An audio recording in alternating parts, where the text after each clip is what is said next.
В тот день, когда Саша появился на свет, его матери пришлось принять трудное решение. Во время регулярных дородовых осмотров врачи заметили потенциальную проблему у ребенка. На 31-й неделе беременности. Им стало ясно, что у ребенка проблемы с глазами. Врачи пытались подготовить мать к ситуации, но она все равно была подавлена и удручена, когда увидела своего сына. Саша родился без глазных яблок. Там, где должны были быть его глаза, были только веки, прикрывающие пустые глазницы. Даже персонал больницы в Томске был ошеломлен. Когда мать впервые увидела лицо своего ребенка, она не смогла сдержать слез. Было очевидно, что она была подавлена произошедшим и, возможно, хотела бы сделать вид, что этого никогда не было. Мать старалась справиться с ситуацией, но чувствовала, что не сможет заботиться о слепом ребенке. Через несколько дней она решила оставить его на попечении местного детского дома. Сашу зарегистрировали под именем Александр К., но вскоре все стали называть его Сашей. Его мать понимала, что не сможет обеспечить ему должный уход и не сумеет эмоционально полюбить этого особенного мальчика. Некоторые осуждали ее за это, но персонал больницы понимал ее решение. Состояние, которым страдал Саша, было крайне редким. Врачи знали лишь о 2 подобных случаях в России. Это состояние, известное как синдром анафтальмии, часто приводит к серьезным нарушениям в развитии других органов и систем. Мать Саши, не имея опыта в уходе за детьми, тем более с особыми потребностями, решила отказаться от своих родительских прав, надеясь, что кто-то другой сможет заботиться о ее ребенке. Врачи, беспокоясь о здоровье Саши, провели множество анализов и подготовились к худшему, но, к счастью, помимо слепоты, у него не было серьезных проблем со здоровьем. Единственным отклонением были 2 доброкачественные кисты на лбу, которые можно было удалить хирургическим путем, в более позднем возрасте. Для предотвращения деформации лица Саши врачам пришлось имплантировать ему 2 маленьких глазных протеза. Одна из медсестер из детского дома в Томске сопровождала его в Санкт-Петербург, где была проведена эта специализированная операция. Маленький храбрый мальчик перенес ее с улыбкой, и операция прошла успешно. Однако для поддержания результатов операции ее нужно было повторять каждые 6 месяцев, пока его лицо не закончит формироваться. Грустная правда о состоянии Саши заключалась в том, что ему придется жить в полной слепоте до конца своих дней. В настоящее время нет медицинских методов, которые могли бы вернуть ему зрение. Несмотря на это, Саша был здоровым ребенком, что делало его редким случаем среди других детей с таким синдромом.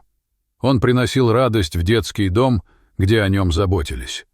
В 6 месяцев он ничем не отличался от других детей, реагировал на игры, особенно любил плавать. Его жизнерадостная улыбка могла растопить самые твердые сердца. К сожалению, дети с особыми потребностями часто сталкиваются с трудностями, но история Саши продолжала вдохновлять всех, кто его знал. Часто дети с особыми потребностями остаются без внимания потенциальных приемных родителей, и так произошло с Сашей. Каждый раз, когда семьи приходили в приют в поисках ребенка, которого могли бы взять домой, они проводили несколько минут, глядя на него с жалостью, но затем проходили мимо его кроватки, не удостоив вторым взглядом. Они, как и его мать, боялись трудностей, связанных с воспитанием ребенка с инвалидностью. Несмотря на сочувствие к бедному слепому мальчику, многие считали, что ему место в больнице или хосписе, но персонал приюта был уверен, что он заслуживает свою семью. Когда Саше исполнилось 6 месяцев, работники приюта решили сделать его историю публичной, рассказав о нем в социальных сетях.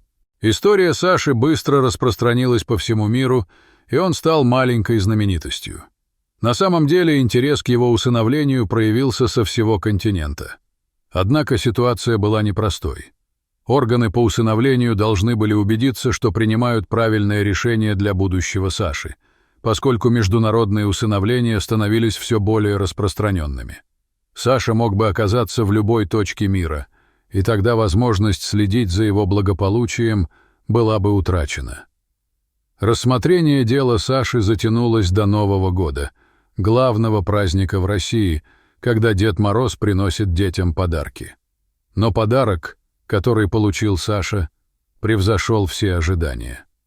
После 2 месяцев расследований этот маленький мальчик, которого оставили родители, наконец нашел семью к празднику.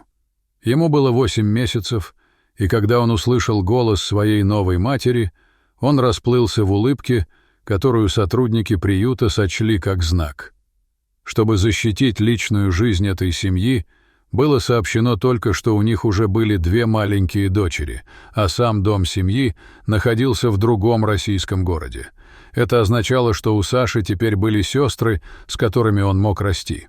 Многие могли бы подумать, что его новые родители взяли на себя огромную ответственность, усыновив Сашу, но для приемной семьи, и особенно для его сестер, он стал настоящим рождественским подарком. Они всегда мечтали о брате, чтобы дополнить их семью, и теперь у них был Саша. Ему потребуется особый уход и больше внимания, чем среднестатистическому ребенку. Но это не значит, что он не сможет принести своей семье столько же радости, сколько они приносили ему. Работники приюта были счастливы, видя, как Саша нашел любящую семью, но одновременно они чувствовали грусть от расставания. Этот маленький лучик света наконец-то обрел то, что заслужил, но им будет не хватать его улыбок и хихиканья, с которыми он каждый день встречал их знакомые голоса. Они обрадовались, узнав, что Саша останется в России, что дает им шанс когда-нибудь увидеть его снова. Саша, несмотря на свою слепоту, полностью здоров, и ничто не мешает ему вырасти удивительным человеком и сделать мир ярче своей улыбкой. Дорогие зрители, если вам понравилась эта история, обязательно поставьте палец вверх и поделитесь этим рассказом со своими друзьями. Если вы впервые на этом канале и еще не подписаны на него, рекомендую подписаться прямо сейчас, чтобы не пропустить очередную захватывающую историю.